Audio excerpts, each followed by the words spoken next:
Baik, Assalamualaikum warahmatullahi wabarakatuh. Perkenalkan, nama saya Ilham Aditya Ramadan. Saya dari angkatan 2018 dengan nomor induk mahasiswa 301011880. Di sini saya dari SGD 4 Kardiovaskuler.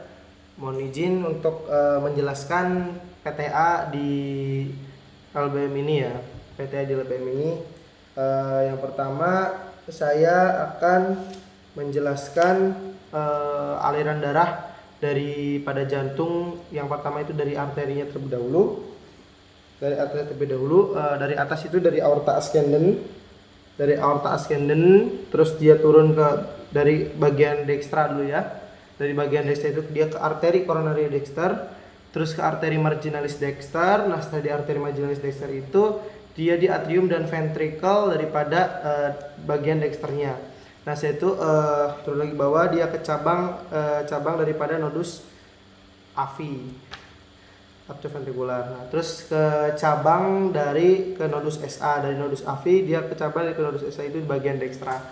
Nah, terus lanjut lagi ke arteri interventricularis posterior. Nah, di arteri interventricularis superior, terus ke kedua dinding daripada ventricle. Terus itu dari sinistranya dia ke arteri coronaria sinistra, dari aorta ascendens dia turun ke arteri coronaria sinistra, ke arteri interventricularis anterior, ke arteri marginalis sinister, ke ventricle daripada ventricle sinister, arteri arteri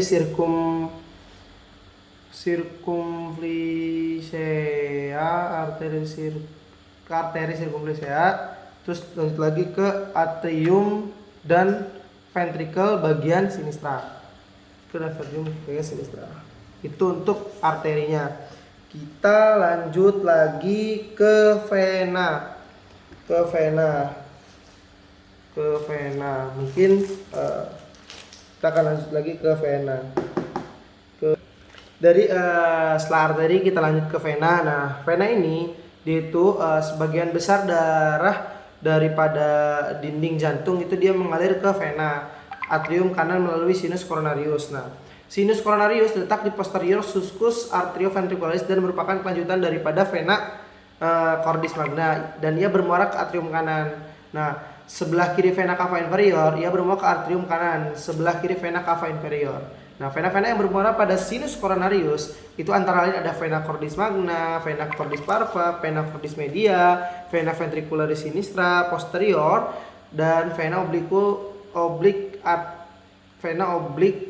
atria sinistra marsal kalau tidak salah.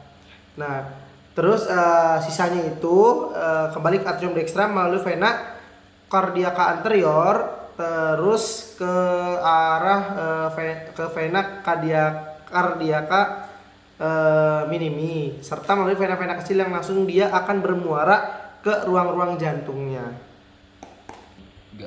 Kalau misalkan kita gambarkan itu dari bawah dulu ya. Kalau vena kan dia akan bermuara. Yang pertama untuk bagian dexter terlebih dahulu ada vena marginalis dexter, terus naik ke atrium dan ventricle dexter, terus ke vena cordis parva, dia akan menjurus ke arah sinus coronarius. Nah, di bagian sinistra pun ada vena marginalis sinister, ada ventricle dexter, ada atrium dan ventricle sinistra, atau ke arah vena cordis magna. Dari vena cordis magna dia akan mengerucut ke arah sinus coronarius. Nah, di antara sinus coronarius ini dia akan ada menemui vena oblique atri sinistra. Terus ada vena cordis media dan vena posterior ventricle sinister. Kalau semisal digambarkan itu seperti skemanya itu ada. Di sini saya akan ada skemanya ya. Mungkin bisa nanti akan lebih lanjutnya, mohon izin. Kita akan lanjut ke arah inervasinya. Mungkin baik, dari arah inervasinya ini kita bahas sedikit-sedikit dulu ya. Mungkin mohon izin, untuk jantung itu dipersarafi oleh serabut-serabut saraf simpatis dan parasimpatis. Nah, sistem saraf otonom melalui plexus cardiacus. Saraf simpatis berasal dari truncus sympathicus bagian, kalau tidak salah itu bagian servikal, dan torakika bagian atas ya. Mungkin secara parasimpatis berasal dari nervus vagus, parasimpatis nervus vagus. Nah, setelah itu ada serabut-serabut efferent postganglian berjalan ke nodus sinuatrialis dan nodus atrioventricularis (ASA atau AVI. Nah, dan juga dia juga tersebar ke bagian jantung-jantung lainnya. Nah, sebagai plexus saraf sekitar arteri koronaria, serabut-serabutnya ini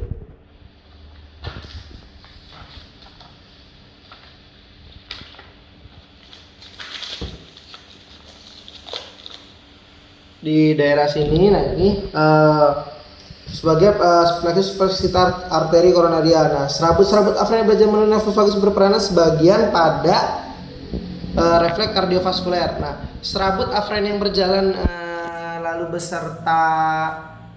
berjalan bersama saraf simpatis itu akan membawa impuls saraf. Nah, impuls sarafnya itu yang normal tidak mencapai pusat kesadaran. Nah, akan tetapi ini bila disuplai darah itu ke miokardium, terpangkai impuls rasa nyeri. Nah, rasa nyerinya apa ini? Mencapai pusat kesadaran melalui lintasan tersebut. Nah, mungkin akan seperti itu, nanti mungkin akan saya jelaskan lagi. Persaraf-saraf itu apa aja? Nah, dia tuh ada rami cardionervus vagus.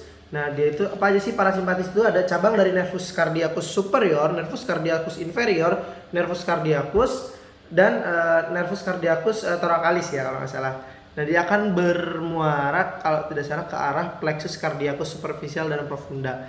Nah, untuk kita lanjut lagi ke yang arah sini, itu nanti ada dari ganglion pravertebra 1 sampai 5, ganglion cervical inferior, ada ganglion cervical medius, ada ganglion cervical superior, dan ada truncus sympathicus cardioattesator. Dia akan nanti ke plexus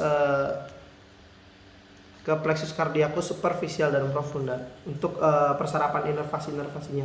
Mungkin untuk PTA pada hari ini mohon izin sudah selesai. Minta bimbingannya ke depannya. Terima kasih atas terima kasih. Baik, telah selesai. Wabillahi taufiq wal hidayah. Assalamualaikum warahmatullahi wabarakatuh.